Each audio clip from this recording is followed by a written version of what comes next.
Hello student. तो आज हम केमिस्ट्री का lesson number 2 acid bases and salts के बारे में पढ़ेंगे कि अम्ल, क्षार और लवण क्या होते हैं, किसे कहते हैं। तो जैसे कि अगर आप एसिड की बात करें तो प्राचीन काल में जो एसिड थे उनको सीधे नॉर्मली ये कहा गया कि ऐसे पदार्थ जो स्वाद में खट्टे होते हैं उनको हम एसिड कहते हैं, और जो स्वाद में कड़वे होते हैं उनको हम क्या कहते हैं, बेस कहते हैं। ठीक है, बेसेस, क्षारक कहते हैं। साल्ट की बात हम थोड़ी देर में करेंगे, पहले हम एसिड और बेस को सीखेंगे। तो उसके बाद कुछ सूचक आए और सूचक की सहायता से हम आसानी से पता लगा सकते हैं कि ये जो है अम्ल है इसमें, या इसमें क्षारीय विलयन है या अम्लीय विलयन है। तो हम यहाँ पर सबसे पहले बात करें एसिड की। तो प्राचीन धारणा के अनुसार जो एसिड होते हैं वो स्वाद में खट्टे होते हैं, स्वाद में खट्टे होते हैं, और बेस जो होते हैं, जो क्षारक होते हैं वो स्वाद में कड़वे होते हैं। पहली चीज तो आपकी ये हो गई। लेकिन जब आपके इंडिकेटर्स आए, इंडिकेटर्स मीन्स होता है सूचक, सूचक, ठीक है। इंडिकेटर लगे रहता है ना वाहनों में इंडिकेटर लगा रहता है। तो इंडिकेटर का अर्थ क्या होता है, सूचना देना कि हम लेफ्ट मुड़ते हैं, राइट मुड़ते हैं, तो इंडिकेट करता है ना वो। तो सेम वही चीज आपका यहाँ पर भी है, इंडिकेटर्स, सूचक। तो सूचक क्या होते हैं, ये आपके रंजक होते हैं, डाइज। ये रंजक होते हैं और इनका अम्लीय तथा क्षारीय माध्यम में, ऐसे लिख लीजिए, ये अम्लीय तथा क्षारीय माध्यम में अपना रंग परिवर्तित करते हैं, अपना रंग परिवर्तित करते हैं।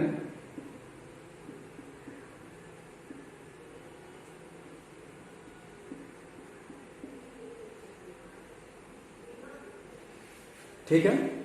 तो इंडिकेटर से हम क्या कर सकते हैं, इंडिकेटर्स जो होते हैं आपके सूचक, तो इंडिकेटर की हेल्प से हम ये पता लगा सकते हैं कि जो हमें सॉल्यूशन दिया है वो उसमें एसिड है या उसमें बेस है, इंडिकेटर्स की मदद से। ठीक है, कैसे? कुछ एग्जांपल हैं आपके। फर्स्ट हम कह सकते हैं लिटमस पेपर।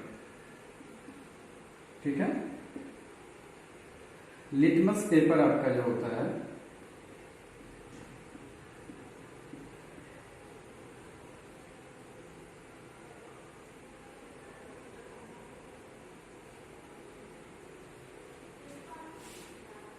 ठीक है, ये क्या होता है, देखो मैं यहां लिख दे रहा हूं एसिड और यहां पर बेस, क्या इफेक्ट होता है दोनों में।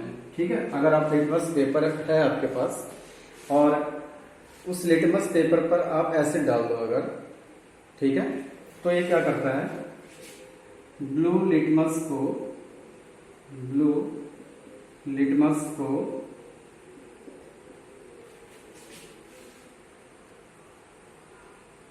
रेड में बदल देता है। ठीक है, पहली कंडीशन इसके साथ है, बदल देता है। ठीक है, बेस क्या करता है, देखो इसका अपोजिट करता है। बेस जो है रेड लिटमस को ब्लू लिटमस में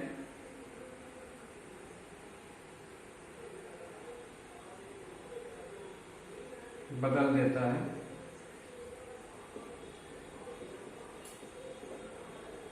ठीक है, तो पहला डिफरेंस है इन दोनों में कि एसिड और बेस हम कैसे पहचान सकते हैं लिटमस की मदद से। हमारे पास एसिड भी है, बेस भी है, और उसकी हेल्प से हमें एसिड बेस की पहचान करनी है। तो अगर आपने ब्लू लिटमस लिया और उस ब्लू लिटमस में कोई एसिड अगर आप डाल देते हैं तो वो ब्लू को क्या कर देगा, रेड में कन्वर्ट कर देगा। और अगर रेड लिटमस है उसमें आप डाल दे रहे हैं क्या, कोई बेस डाल दे रहे हैं, क्षारक डाल रहे हैं, तो क्या करेगा, उसको ब्लू में कन्वर्ट कर देगा। अगला आप पॉइंट ले सकते हैं नेक्स्ट, मेथिल ऑरेंज। ये भी एक सूचक है, मेथिल ऑरेंज। तो मेथिल ऑरेंज क्या होता है, देखिए ये अम्लीय माध्यम में जो इसका कलर होता है रेड होता है। ठीक है, अम्लीय माध्यम में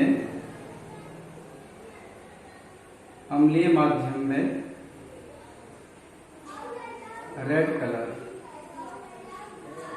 ठीक है, और क्षारीय माध्यम अगर है आपका तो क्षारीय माध्यम में कलर आपका चेंज होगा। इसका क्षारीय माध्यम में येलो कलर होता है इसका।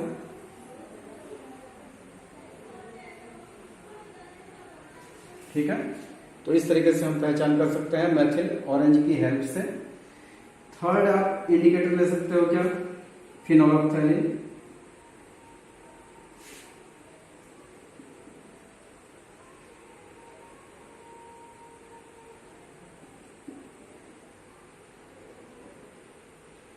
ठीक है, ये भी एक इंडिकेटर है, फिनोल्फ्थैलीन। ये क्या करता है, अम्लीय माध्यम में ये रंगहीन रहता है। ठीक है, एसिड है ना, तो इसका कलरलेस होता है, रंगहीन। और क्षारीय माध्यम में आपका जो है पिंक होता है।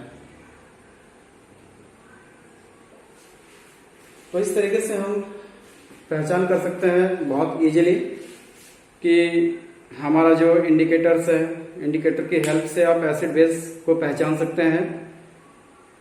जैसे हमने 3 कंडीशन लिखी है, लिटमस पेपर की, मेथिल ऑरेंज की और फिनोल्फ्थैलीन की। तो ये 3 कंडीशन है, इनकी हेल्प से हम आसानी से पता लगा सकते हैं कि कौन एसिड है और कौन बेस है। अब नेक्स्ट पॉइंट, इसके अलावा देखिए अगर हम एसिड बेस की बात करें तो बहुत सारे उदाहरण आपको मिल जाते हैं दैनिक जीवन में आपके। जैसे आप देखते होंगे हल्दी आपने देखा है। ठीक है, तो अगर आपका हल्दी है जैसे और शर्ट पे हल्दी लग जाता है, ठीक है, तो जब उस पर आप साबुन लगाते हैं, साबुन से कपड़े को धोते हैं, तो जब साबुन लगाते हैं तो उसका कलर आप देखेंगे रेड हो जाता है। क्यों होता है ऐसा? ऐसा इसलिए होता है कि जो सोप होता है ना आपका साबुन, ये इसमें क्या होता है, बेस होता है, क्षार मिला रहता है, क्षारक होता है इसमें। ठीक है, साबुन निर्माण जब आप पढ़ेंगे तो उसमें दिया भी है। ठीक है, साबुन जो हम बनाते हैं तो साबुन कैसे बनता है, जब उच्च वसीय अम्लों की क्रिया हम सोडियम हाइड्रोक्साइड से कराते हैं, या कोई भी क्षार है आपका, किसी भी क्षार से जब उच्च वसीय अम्लों की क्रिया होती है तो हमें सोप मिलता है। ठीक है, सोप का जो केमिकल नेम होता है सोडियम स्टेरेट या पोटेशियम स्टेरेट कहा जाता है उसको। ठीक है, आपके बुक में है केमिस्ट्री में, उसको पढ़ना भी है आपको। तो यहाँ पर होता क्या है कि जब आपका कपड़ा है उसमें हल्दी लगी है तो उससे हल्दी आपका लगा है और उस पर आप क्या लगा रहे हैं, आप बेस लगा रहे हैं ना। साबुन में क्या है, बेस है। तो जब आप सोडियम हाइड्रोक्साइड आप उसमें आपने लगाया तो वहां पर क्या हो रहा है, बेस अभिक्रिया कर रहा है उससे, तो हल्दी का कलर क्या कर देता है, वो चेंज कर देता है, येलो से रेड हो जाता है। एक तो उदाहरण आपका ये है। इसके अलावा और भी एग्जाम्पल है आपके, जैसे आप क्या करें कि प्याज के टुकड़े ले लीजिए, ठीक है, और उस प्याज के टुकड़े को बारीक काट लीजिए। प्याज के टुकड़े को बारीक काट करके एक पॉलिथीन में पैक कर दीजिए। पैक करके उसको आप फ्रिज में आप रख दीजिए रात भर के लिए। और अगले दिन जो है कि आप क्या करें, उसमें से कुछ टुकड़ा आप निकालिए और उसमें आप कोई भी एसिड डाल दो, कोई भी अम्ल आप डालेंगे। सपोज हमने HCl डाल दिया या H2SO4 डाल दिया, ठीक है, तो हमें क्या आभास होगा, जब उसका हम ऑब्जर्वेशन करेंगे तो हमें ऐसा फील होगा, उसका जो स्मेल है, प्याज की जो गंध है वो नहीं बदलती है, वो वैसे ही रहती है।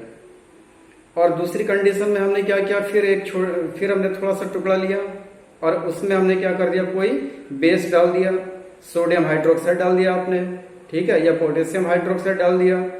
और उसके बाद जब उसको आप सूंघेंगे तो जो प्याज की स्मेल होती है, ठीक है, वो क्या होती है, गायब हो जाती है। इसका मतलब क्या हुआ कि आपने एसिड डाला जब, तो उसकी स्मेल वैसी रही, लेकिन जब आप बेस डाल रहे हैं तो उसकी स्मेल गायब हो जा रही है। तो स्मेल की सहायता से भी हम एसिड बेस को पहचान सकते हैं, ठीक है।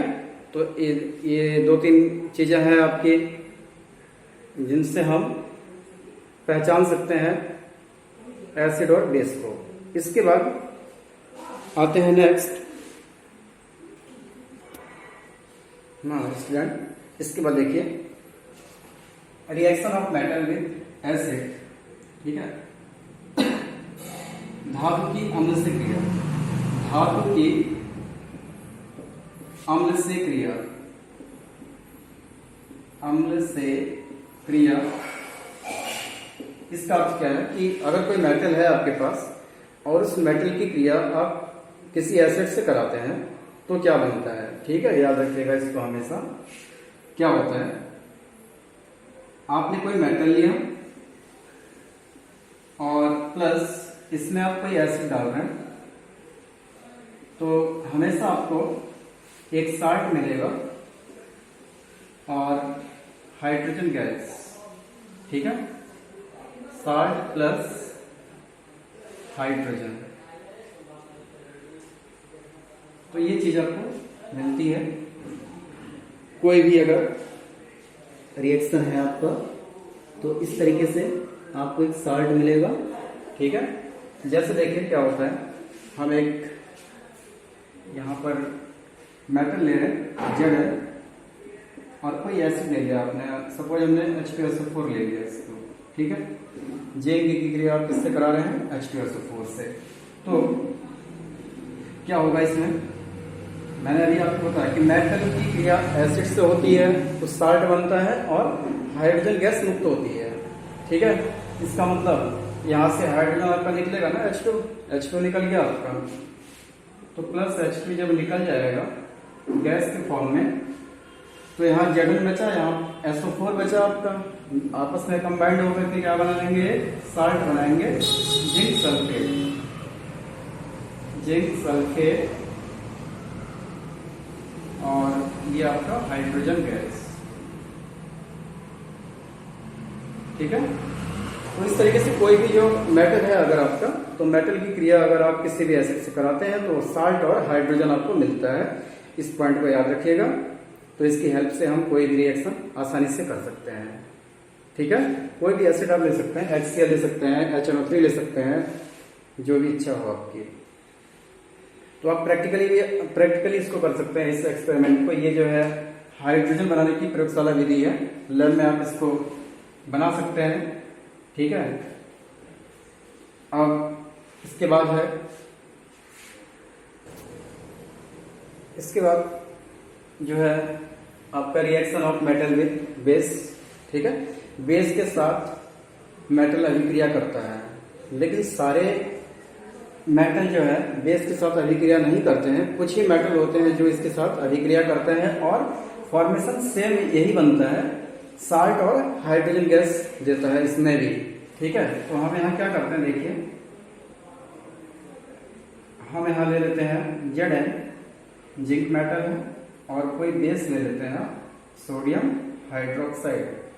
जब इसकी अभिक्रिया होती है तो आपको मिलता है एक तो प्लस H2 गैस मिलेगी। ठीक है, यहाँ से हाइड्रोजन गैस नहीं है, आपकी मुक्त हो रही है, H2 है, तो इसका मतलब 2 आपको लगाना पड़ेगा बैलेंस करने के लिए। अब ये आपको मिल जाता है यहाँ पर Na2 ZnO2, this is sodium zincate, sodium zincate, ये आपका क्या है, साल्ट है।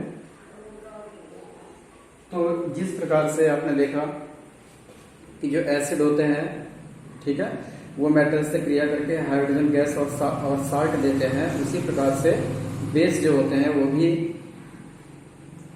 मेटल से क्रिया करके साल्ट और हाइड्रोजन गैस देते हैं। लेकिन इस केस में ध्यान दीजिएगा, इसमें तो सारे मेटल्स के लिए बोला गया है, लेकिन इसमें कुछ ही मेटल्स जो है इस बेस के साथ क्रिया करते हैं, सारे मेटल्स अभिक्रिया नहीं करते हैं, लेकिन करते हैं और हाइड्रोजन गैस तो देते हैं। ठीक है, कंडीशन दोनों में सेम लागू हो रही है। इसके बाद अगला पॉइंट आते हैं आप नेक्स्ट। यस स्टूडेंट, इसके बाद है देखिए reaction of metals carbonate and metals by carbonate, अर्थात धातु कार्बोनेट और धातु बाई कार्बोनेट के साथ अम्लों की क्रिया। आपको मैंने बताया था स्टार्टिंग में कि कार्बोनेट आयन जो होते हैं आपके CO3 पे 2- होता है और बाई कार्बोनेट होता है आपका HCO3 पे 1-। ठीक है, याद रखिएगा इसको। तो हमें क्या करना है कि किसी धातु का कार्बोनेट लेना है, ठीक है, और धातु का बाई कार्बोनेट लेना है। तो धातु का मतलब जैसे सोडियम हो गया, पोटेशियम हो गया, जिंक हो गया, आयरन हो गया, कोबाल्ट हो गया, निकिल हो गया, कॉपर हो गया, जो भी है। ठीक है, तो किसी मेटल का कार्बोनेट और बाई कार्बोनेट आपको लेना है। क्या बनता है यहाँ पर, तो यहाँ पर आपको हम देखिए क्या बताने जा रहे हैं, बस इसको आप याद रखिएगा कि जब हम मेटल कार्बोनेट लेते हैं, ठीक है, मेटल कार्बोनेट, और इसकी क्रिया आप करा देते हैं किससे, कोई एसिड है, अगर आपका एसिड से करा रहे हैं ना इसकी क्रिया, एसिड से, तो आपको एक तो साल्ट मिलता है, वाटर मिलता है, ठीक है, वाटर और कार्बन डाइऑक्साइड, कार्बन डाइऑक्साइड, ठीक है, 3 चीज आपको मिलेंगी इसमें। और मेटल बाई कार्बोनेट अगर है और इसकी क्रिया आपने एसिड से करा दी, तो सेम यही चीज मिलेगा आपको, कोई इसमें परिवर्तन नहीं होने वाला। ठीक है, तीनों दोनों कंडीशन में सेम प्रोडक्ट आपको मिलेगा, बस परिवर्तन यही होगा साल्ट में। ठीक है, किसी में कोई साल्ट, किसी में कोई साल्ट। तो देखते हैं, एक आध एग्जाम्पल लेके चला है। माना आपने ले लिया सोडियम कार्बोनेट Na2CO3, इसकी क्रिया आपने एसिड से करा दी, ठीक है, और वो एसिड आपका ले लो H2SO4। तो उस कंडीशन में आपके पास जो साल्ट मिलेगा, ठीक है, Na2SO4 मिलेगा, बाकी वाटर आपको मिलना है, और कार्बन डाइऑक्साइड तो आपको मिलेगा CO2। ठीक है, अब इस रिएक्शन को आप एक बार चेक कर लीजिएगा कि बैलेंस है कि नहीं है। तो यहाँ पर बैलेंस आपको पूरा दिख रहा है, सोडियम आपका 2 है, यहाँ भी 2 है, C कार्बन 1 है, कार्बन 1 है, ऑक्सीजन 3, 4 3 7, और यहाँ हो जाएगा 4 5 6 7। ठीक है, ऑक्सीजन भी कम आपका बैलेंस हो गया, हाइड्रोजन 2 है, हाइड्रोजन 2 है, सल्फर 1 है, सल्फर 1 है। तो इक्वेशन आपकी बैलेंस है, तो यहाँ पर आपको ये मिल गया। अब हम ले रहे हैं क्या, NaHCO3। ठीक है, इसकी क्रिया सपोज हमने HCl से करा दी, एक दूसरा एसिड ले लिया आपने, आप इससे भी करा सकते हैं। हम यहाँ HCl ले रहे हैं तो हमें क्या मिलेगा, पहली चीज तो आपको मिल जाएगी एक साल्ट NaCl मिलेगा, प्लस H2O मिलेगा, प्लस आपका CO2 मिलेगा। ठीक है, H2 आपका बैलेंस रिएक्शन ये भी आपका। ठीक है, तो यहाँ पर इतनी चीजें आपको मिल गई। तो धातु कार्बोनेट और धातु बाइकार्बोनेट के साथ जब एसिड की क्रिया होती है तो साल्ट, वाटर, CO2 ये तीन चीजें आपस में, ये तीन चीजें मिलती हैं दोनों के साथ, कार्बोनेट और बाइकार्बोनेट दोनों के साथ ये चीजें मिलती हैं। तो इनको ध्यान में रखिए। यस स्टूडेंट, अब आते हैं नेक्स्ट पॉइंट हमारा है reaction between acid and base. ठीक है, अम्ल और क्षार के बीच जो अभिक्रिया होती है, ठीक है, किस प्रकार से होती है उसको हम यहाँ समझेंगे। तो यहाँ देखिए, एसिड आपने लिया कोई, या पहले मैं फार्मूला आपको बता दे रहा हूँ। देखिए, एसिड की क्रिया अगर बेस से होती है तो सदैव आपका साल्ट बनता है प्लस वाटर बनता है और हीट, ऊष्मा उत्सर्जित होती है और इस ऊष्मा का मान 137 किलो कैलोरी पर मोल होता है। ठीक है, ठीक सर। तो एसिड की क्रिया जब आप बेस से कराते हैं तो हमें साल्ट मिलता है और वाटर मिलता है और ऊष्मा उत्सर्जित होती है, और इस अभिक्रिया को हम उदासीनीकरण अभिक्रिया कहते हैं। इस अभिक्रिया को उदासीनीकरण अभिक्रिया भी कहते हैं, न्यूट्रलाइजेशन रिएक्शन भी बोला जाता है इसको।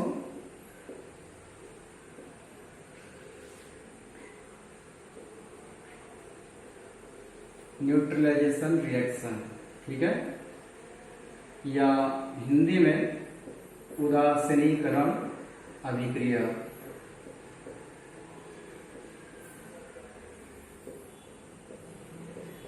ठीक है, उदासीनीकरण अभिक्रिया, अगर क्वेश्चन आता है कि उदासीनीकरण अभिक्रिया किससे कहते हैं तो आप सीधे क्या कहेंगे कि जब अम्ल तथा क्षार की आपस में अभिक्रिया होती है तो साल्ट लवण बनता है तथा जल बनता है और ऊष्मा उत्सर्जित होती है। तो इस अभिक्रिया को हम उदासीनीकरण अभिक्रिया कहते हैं। ठीक है, और जो ऊष्मा उत्पन्न होती है उसको उदासीनीकरण ऊष्मा के नाम से जाना जाता है। रिएक्शन देखिए, एसिड आप ले लो क्या, HCl, बेस ले लो NaOH। रिएक्शन क्या बनेगा, आगे प्रोडक्ट क्या बनेगा। ठीक है, कैसे प्रोडक्ट आपका बनेगा एसिड बेस की क्रिया अगर होती है तो मैं एक बार समझा दे रहा हूं आपको, ध्यान से देखिए। होता क्या है इसमें कि HCl का जो जलीय विलयन है ये H प्लस और Cl माइनस आयन में कन्वर्ट हो जाता है और सोडियम हाइड्रोक्साइड जो है ये Na प्लस और OH माइनस आयन बनाता है। ठीक है, तो केमिकल रिएक्शन में आपको पता है प्लस माइनस एक साथ आते हैं। ठीक है, तो यहाँ पर प्लस ये है माइनस ये है, तो ये आपका एक साथ आएगा, NaCl आपका एक साथ जाएगा। ठीक है, ये दोनों एक साथ जब आप इनको लिखोगे तो जो फार्मूला बनेगा NaCl बनेगा ना। NaCl एक साल्ट मिला आपको, यहाँ से H2O मिलेगा प्लस ये हीट आपकी हो गई। ठीक, इसके बाद देखिए एक आध एग्जाम्पल हम और ले लें। सपोज हमने ले लिया H2SO4 और इसकी क्रिया KOH से आप करा दो तो क्या बनेगा। ठीक है, सेम रिएक्शन हम लिख रहे हैं जैसे आपने इसको किया है। तो सबसे पहले H2SO4 की बात अगर हम करें तो ये H प्लस SO4 2 माइनस में टूटेगा। ये सब मैंने आपको फार्मूला लिखते समय बताया था कि कैसे फार्मूला लिखा जाता है। धनायन और ऋणायन के बारे में भी बताया गया था, उन्हीं की हेल्प से हम इसको कर रहे हैं। KOH की बात अगर की जाएगी तो आप इसको लिखोगे क्या, K प्लस OH माइनस। ठीक है, अब यहाँ देखिए ये इसके पास जाएगा, ये आपका इसके पास आएगा। तो अगर हम इसको देखें, इन दोनों का सूत्र लिखेंगे तो ये K प्लस है, SO4 पे 2 नेगेटिव है तो 2 इसके पास आएगा, 1 इसके पास जाएगा। इट मीन्स इसका मान क्या हो जाएगा, ये जो होगा आपका K2SO4 बनेगा पोटेशियम सल्फेट और इसकी क्रिया इससे होगी तो ये H प्लस और OH माइनस आपस में जुड़ करके H2O का एक मॉलिक्यूल्स बनाएंगे। तो यहाँ पर हम लिख सकते हैं क्या, K2SO4 plus H2O plus heat आपकी होगी, निकलेगी, ऊर्जा उत्सर्जित होगी। अब आप इसको चेक कर सकते हैं कि बैलेंस है कि नहीं है। अभी ये बैलेंस नहीं है, ठीक है, क्योंकि यहाँ पर लोग आपका पोटेशियम है, तो अब 2K और ये बैलेंस आपका हो गया है, ठीक है।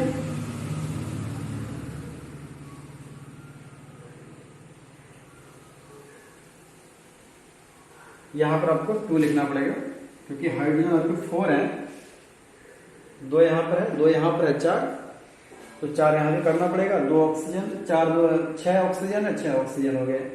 तो इस तरीके से आप रिएक्शन को बैलेंस भी कर सकते हैं और एसिड और बेस की क्रिया होगी तो आप बता भी सकते हैं कि क्या आपको मिलेगा, ठीक है।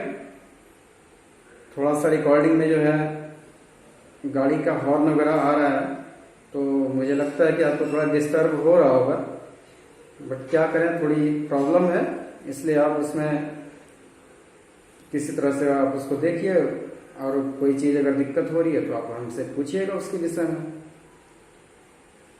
चलिए आगे है,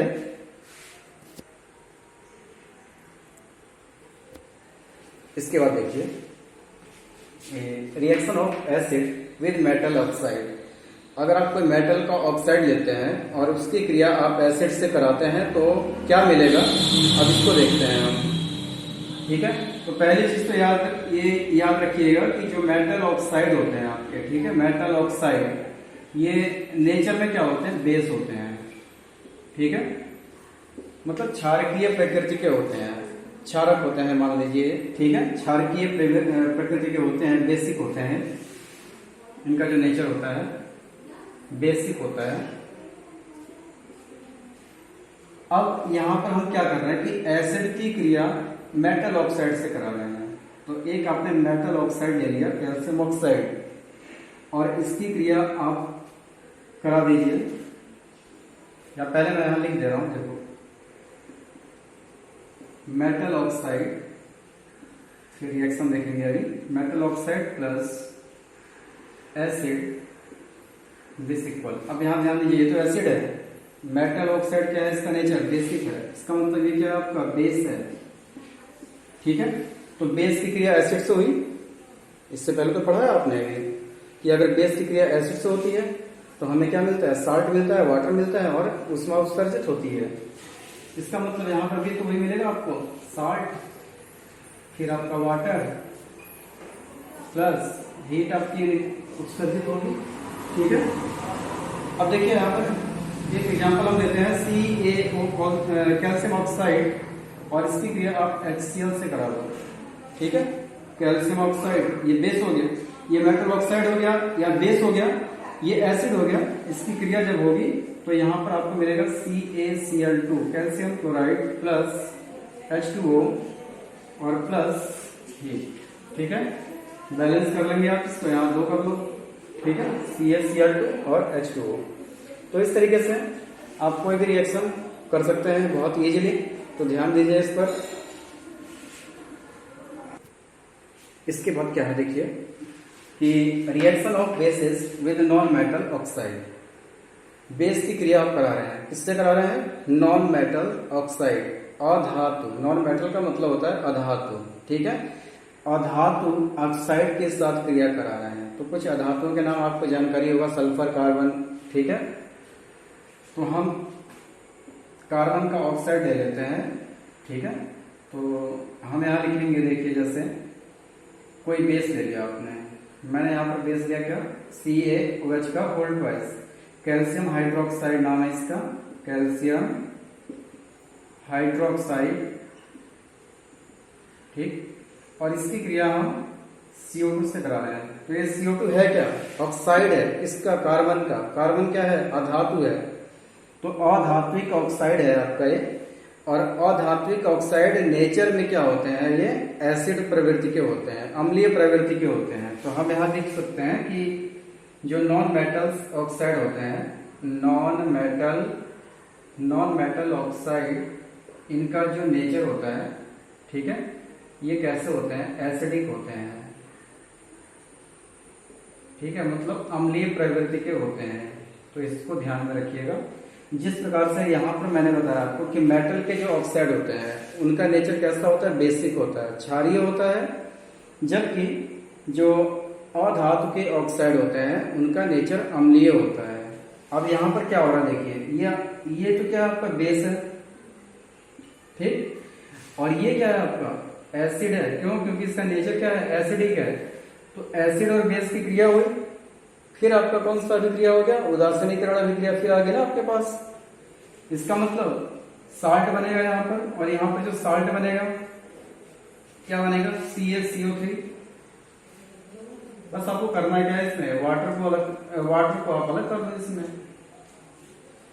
और प्लस हीट, ठीक है। तो कैल्शियम कार्बोनेट और H2O आपको मिलेगा। ये आपका साल्ट है, ये वाटर है, और ये उदासीनीकरण अभिक्रिया आपकी कंप्लीट हो गई। तो आपने ध्यान दिया, और ध्यान से देखो आप इसको किस तरीके से हो रहे हैं। सभी के सभी आपके न्यूट्रलाइजेशन रिएक्शन ही है, उदासीनीकरण अभिक्रिया है। बस आपको ये याद रखना है कि इसमें कौन बेसिक नेचर का है, कौन आपका एसिडिक नेचर का है। उस तरीके से आप इसको आसानी से कर सकते हैं सॉल्व, ठीक है। अगर नहीं आया समझ में तो आप हमें बताइएगा जरूर। तो आज के लिए केवल इतना, फिर अगले वीडियो में हम मिलते हैं। Okay, bye.